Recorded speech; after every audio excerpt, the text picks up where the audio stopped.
Tem um outro destaque. Prestes a encerrar inquéritos contra Jair Bolsonaro e aliados, a Polícia Federal já avalia abrir novas investigações contra o grupo. Desta vez, o órgão pretende abrir novas apurações sobre a suposta venda de presentes recebidos em viagens oficiais a partir de informações encontradas em telefones celulares do advogado Frederic Wassef. Na visão dos investigadores, alguns conteúdos encontrados nesses aparelhos revelam novas transações, o que poderia resultar na abertura de novas frentes caso os indícios sejam sólidos. A expectativa é que a PF peça o indiciamento de Bolsonaro e aliados, além de apontar a existência de uma suposta organização criminosa no entorno do ex-presidente da República. Você, Cristiano Beraldo, novas investigações que envolvem Jair Bolsonaro à vista. Neto, com todo respeito à Polícia Federal do Brasil, mas dá um tempo, porque vamos colocar as coisas no devido lugar. Eu, pessoalmente, Cristiano Beraldo, sou absolutamente contra a ideia de alguém que exerce o cargo de presidente ou qualquer outro cargo receba um presente em razão daquele cargo e incorpore esse presente ao seu patrimônio pessoal. Por quê? Porque você recebeu aquilo em razão do cargo que exerce e, obviamente, aquele presente deve passar a fazer parte do patrimônio daquela instituição, seja a presidência da República, seja o governo de um estado, seja lá o que for. Então, esse é o meu posicionamento, a minha visão, a forma como eu me comportaria e como eu acho que a lei deve prever. Mas vamos aos dados concretos. O presidente recebeu um presente. O que a lei diz? Pode ficar com presente ou não pode ficar com presente? É isso que a gente tem que discutir. Porque se eu vendi, se eu dei, se eu enterrei, se eu engoli, isso é um problema meu. O crime não está aí. O crime, se houver, está no fato de me apropriei de algo que não era meu. O que diz a lei? E aí, para dizer que não, neste caso, o presidente não poderia ter ficado com o presente, é preciso a gente saber por que o presidente anterior ficou com 14 containers, ou sei lá quantos containers de presente, levou tudo para um sítio lá no interior de São Paulo e ainda foi concedido a ele, pelo Tribunal de Contas da União, ficar com o relógio dele de não sei quantos $1.000. Por que a lei do Brasil ela é aplicada conforme a pessoa? Fica muito difícil para a população entender. Então, para de discutir, que fez a quadrilha para vender. Não fez quadrilha. Pegou o presente, deu para alguém vender. Pediu, terceirizou o processo da venda. Agora, você vender algo que é seu é criminoso? Você pedir para alguém vender algo que é seu é criminoso? Não é. Então, se discutir, é dele ou não é dele?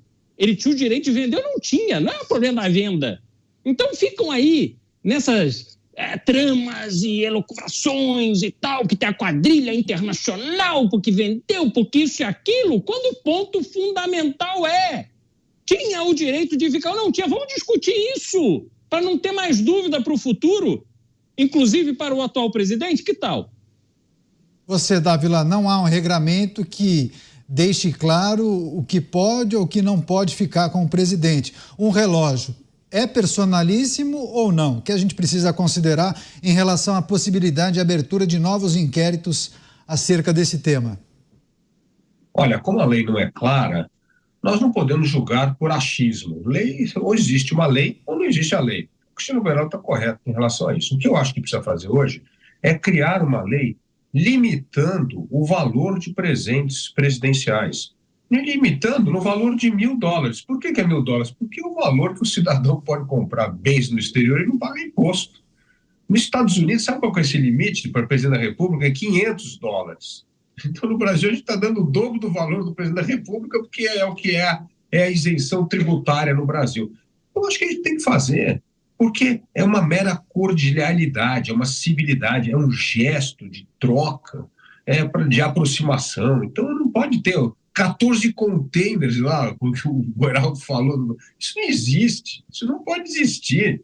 Então, o presente é algo simbólico. Então, já que é algo simbólico, vamos determinar a lei com um teto máximo, que só pode dar um presente ao presidente da República no valor máximo de $1.000.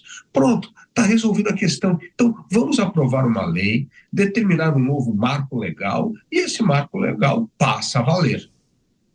Você, Mota, concorda com os nossos colegas? É preciso criar um regramento mais claro e objetivo para evitar esse tipo de interpretação dúbia?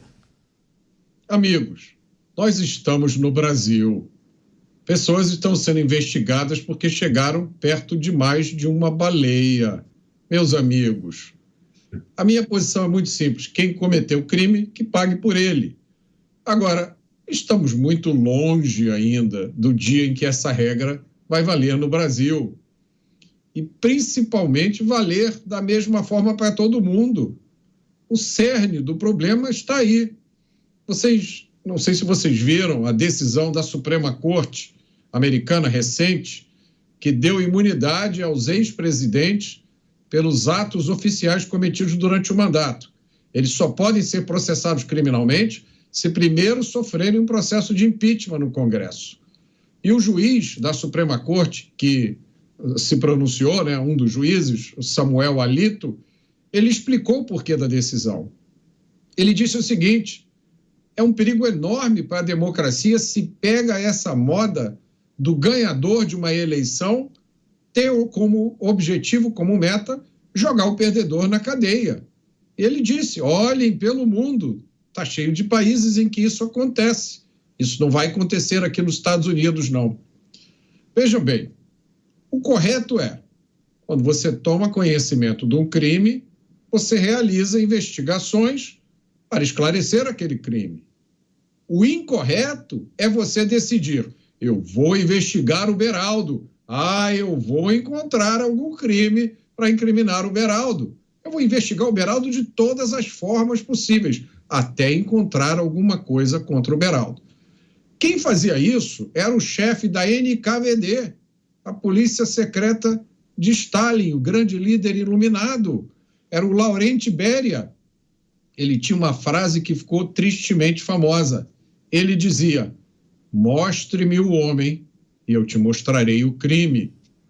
Como explicou Sua Excelência, o juiz Samuel Alito, porque lá não é ministro, lá é juiz da Suprema Corte Americana, uma vez esse processo começando, ele acaba no fim da democracia.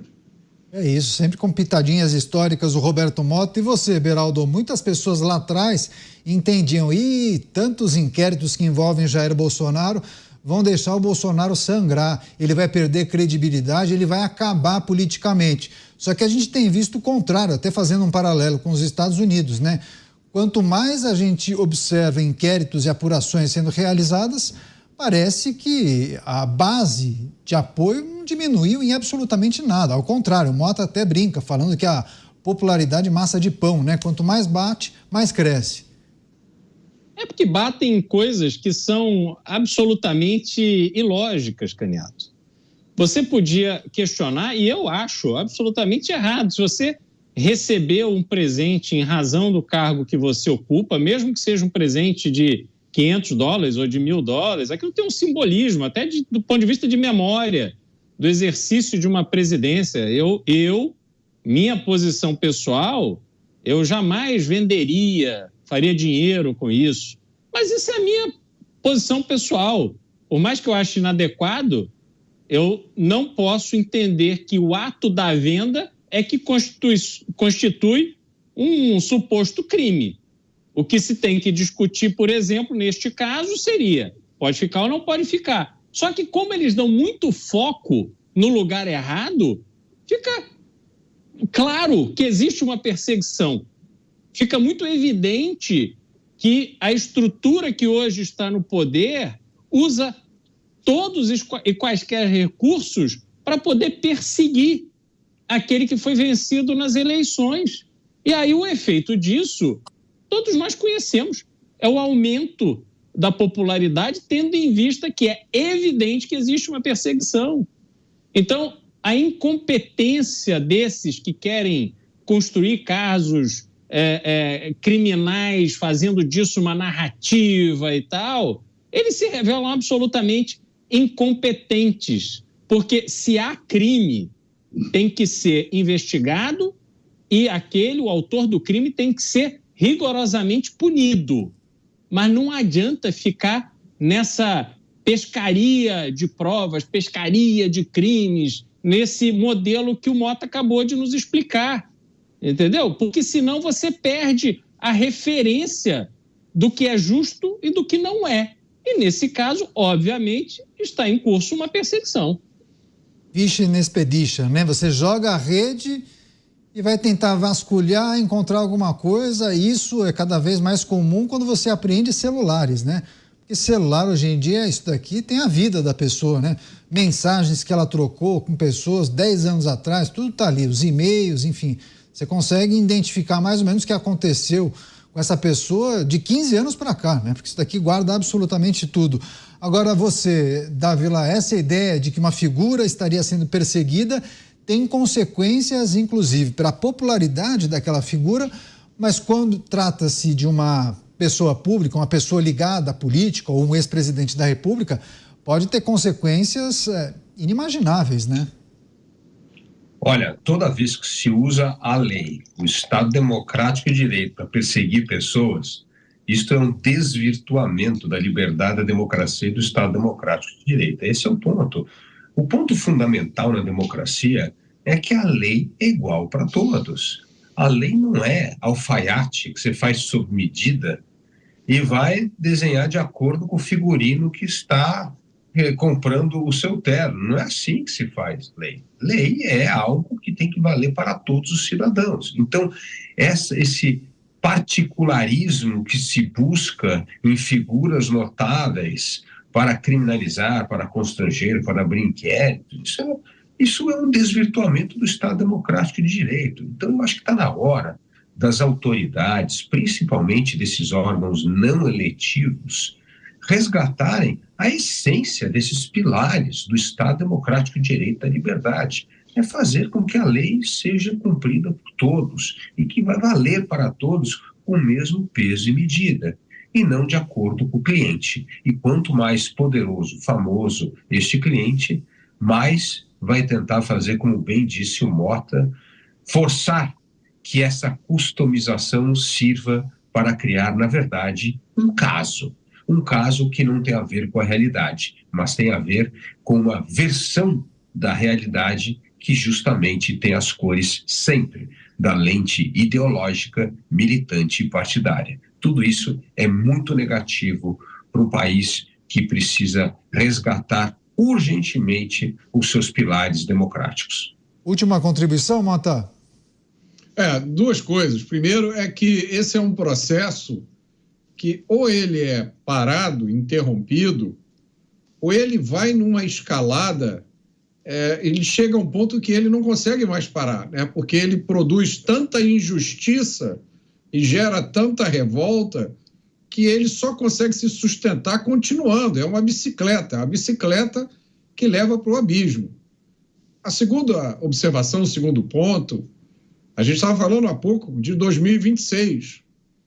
Tem gente que não percebe a indignação sentida por uma parcela cada vez maior da população com esses absurdos que a gente fala aqui. A gente falava há pouco do Ministério da Verdade, que ganha honorários para policiar o nosso discurso. Agora a gente está falando de investigações feitas para descobrir algum crime que tenha sido cometido por uma pessoa. Essas coisas geram um sentimento muito ruim no cidadão que trabalha para pagar isso. Eu encontrei hoje um amigo na praia, o Cláudio, ele trabalha na praia, e ele veio falar comigo, ele tinha um recado para dar. Eu vou aproveitar e pegar carona, Canhato, vou fazer um jabuti, que nem o pessoal faz no Congresso, né? Pega uma matéria que não tem nada a ver e coloca lá num projeto. O Cláudio, ele viu a nossa discussão aqui sobre o aumento do imposto nas carnes. Ele viu a recomendação do governo, né? Que o imposto no pé de galinha e no pescoço do frango vai ser mais baixo porque o que o pobre come. O Cláudio disse o seguinte: que ele gosta de picanha de carne nobre e que ele sugere que nos palácios do governo, troquem o menu, passem a servir nos banquetes do palácio o pé de galinha e o pescoço do frango, e peguem a picanha, o filé mignon, a lagosta, o camarão que está lá na despensa dos palácios e sirvam ao povo.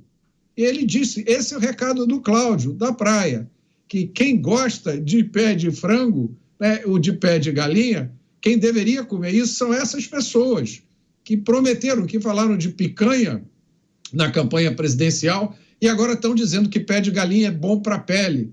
Não sei se vocês viram isso na mídia. Tá? Era o recado do Cláudio que eu queria aproveitar e passar para vocês. Pois é, a Vivian, nossa colega editora, enviou justamente o link dessa reportagem, um famoso portal de notícias aqui sediado em São Paulo, tem vários sites, e um site que trata de saúde fez exatamente essa matéria que o Mota acabou de tratar, de destacar. A matéria é a seguinte, falando em alimentação, ou seja, querendo normalizar a fala do presidente da República, deixa a pele mais bonita, conheça os reais benefícios do pé de galinha. Não é possível, né, Mota? Não é possível, né?